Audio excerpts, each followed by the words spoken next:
मुस्लिम league नून के रुकन आदिल बाज़ई के आईनी तरमीम में वोट न देने का मामला स्पीकर कौमी असम्बली अयाज सादिक ने इलेक्शन कमीशन को एक और ख़त लिख दिया। आदिल बाज़ई को नाअहल करके नशस्त खाली करार देने का मुतालबा किया गया है। एहतशाम यूसुफ हमारे साथ मौजूद हैं, तफसीलात जानेंगे एहतशाम से। क्या मामला है एहतशाम, बताइएगा।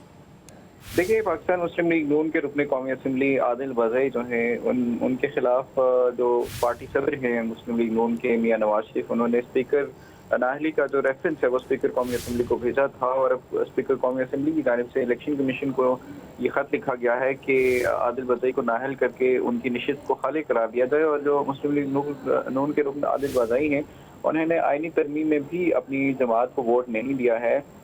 तो मुस्लिम लीग नून के सदर नवाज शरीफ ने आदिल बाज़ई के खिलाफ जो रेफरेंस था वो स्पीकर कौमी असम्बली को भिजवाया था। वाज़ेह रहे कि आदिल बाज़ई कल ऐवान से गैर हाजिर रहे और उन्होंने वोट भी नहीं दिया। आदिल बाज़ई ने नून लीग ज्वाइन करके बाद में तहरीक इंसाफ में शमूलियत इख्तियार की। जी ठीक है एहतशाम, आप हमें अपडेट कर रहे थे, आपका शुक्रिया। मुस्लिम लीग नून के रुकन आदिल बाज़ई के आईनी तरमीम में वोट न देने का मामला स्पीकर कौमी असम्बली अयाज सादिक ने इलेक्शन कमीशन को एक और ख़त लिख दिया। आदिल बाज़ई को नाअहल करके नशस्त खाली करार देने का मुतालबा किया गया है। एहतशाम यूसुफ हमारे साथ मौजूद हैं, तफसीलात जानेंगे एहतशाम से। क्या मामला है एहतशाम, बताइएगा।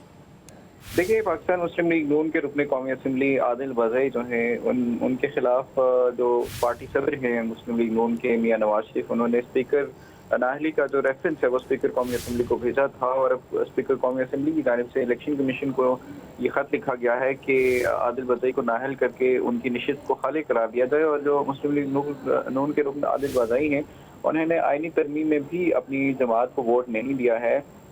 तो मुस्लिम लीग नून के सदर नवाज शरीफ ने आदिल बाज़ई के खिलाफ जो रेफरेंस था वो स्पीकर कौमी असम्बली को भिजवाया था। वाज़ेह रहे कि आदिल बाज़ई कल ऐवान से गैर हाजिर रहे और उन्होंने वोट भी नहीं दिया। आदिल बाज़ई ने नून लीग ज्वाइन करके बाद में तहरीक इंसाफ में शमूलियत इख्तियार की। जी ठीक है एहतशाम, आप हमें अपडेट कर रहे थे, आपका शुक्रिया। मुस्लिम लीग नून के रुकन आदिल बाज़ई के आईनी तरमीम में वोट न देने का मामला स्पीकर कौमी असम्बली अयाज सादिक ने इलेक्शन कमीशन को एक और ख़त लिख दिया। आदिल बाज़ई को नाअहल करके नशस्त खाली करार देने का मुतालबा किया गया है। एहतशाम यूसुफ हमारे साथ मौजूद हैं, तफसीलात जानेंगे एहतशाम से। क्या मामला है एहतशाम, बताइएगा। देखिए, पाकिस्तान मुस्लिम लीग नून के रुकन कौमी असम्बली आदिल बाज़ई जो हैं उनके खिलाफ जो पार्टी सदर हैं मुस्लिम लीग नून के मियां नवाज शरीफ, उन्होंने स्पीकर नाहली का जो रेफरेंस है वो स्पीकर कौमी असम्बली को भेजा था और अब स्पीकर कौमी असम्बली की जानिब से इलेक्शन कमीशन को ये खत लिखा गया है कि आदिल बाज़ई को नाअहल करके उनकी नशिस्त को खाली करार दिया जाए। और जो मुस्लिम लीग नून के रुकन आदिल बाज़ई हैं उन्होंने आईनी तरमीम में भी अपनी जमात को वोट नहीं दिया है। तो मुस्लिम लीग नून के सदर नवाज शरीफ ने आदिल बाज़ई के खिलाफ जो रेफरेंस था वो स्पीकर कौमी असम्बली को भिजवाया था। वाज़ेह रहे कि आदिल बाज़ई कल ऐवान से गैर हाजिर रहे और उन्होंने वोट भी नहीं दिया। आदिल बाज़ई ने नून लीग ज्वाइन करके बाद में तहरीक इंसाफ में शमूलियत इख्तियार की। जी ठीक है एहतशाम, आप हमें अपडेट कर रहे थे, आपका शुक्रिया।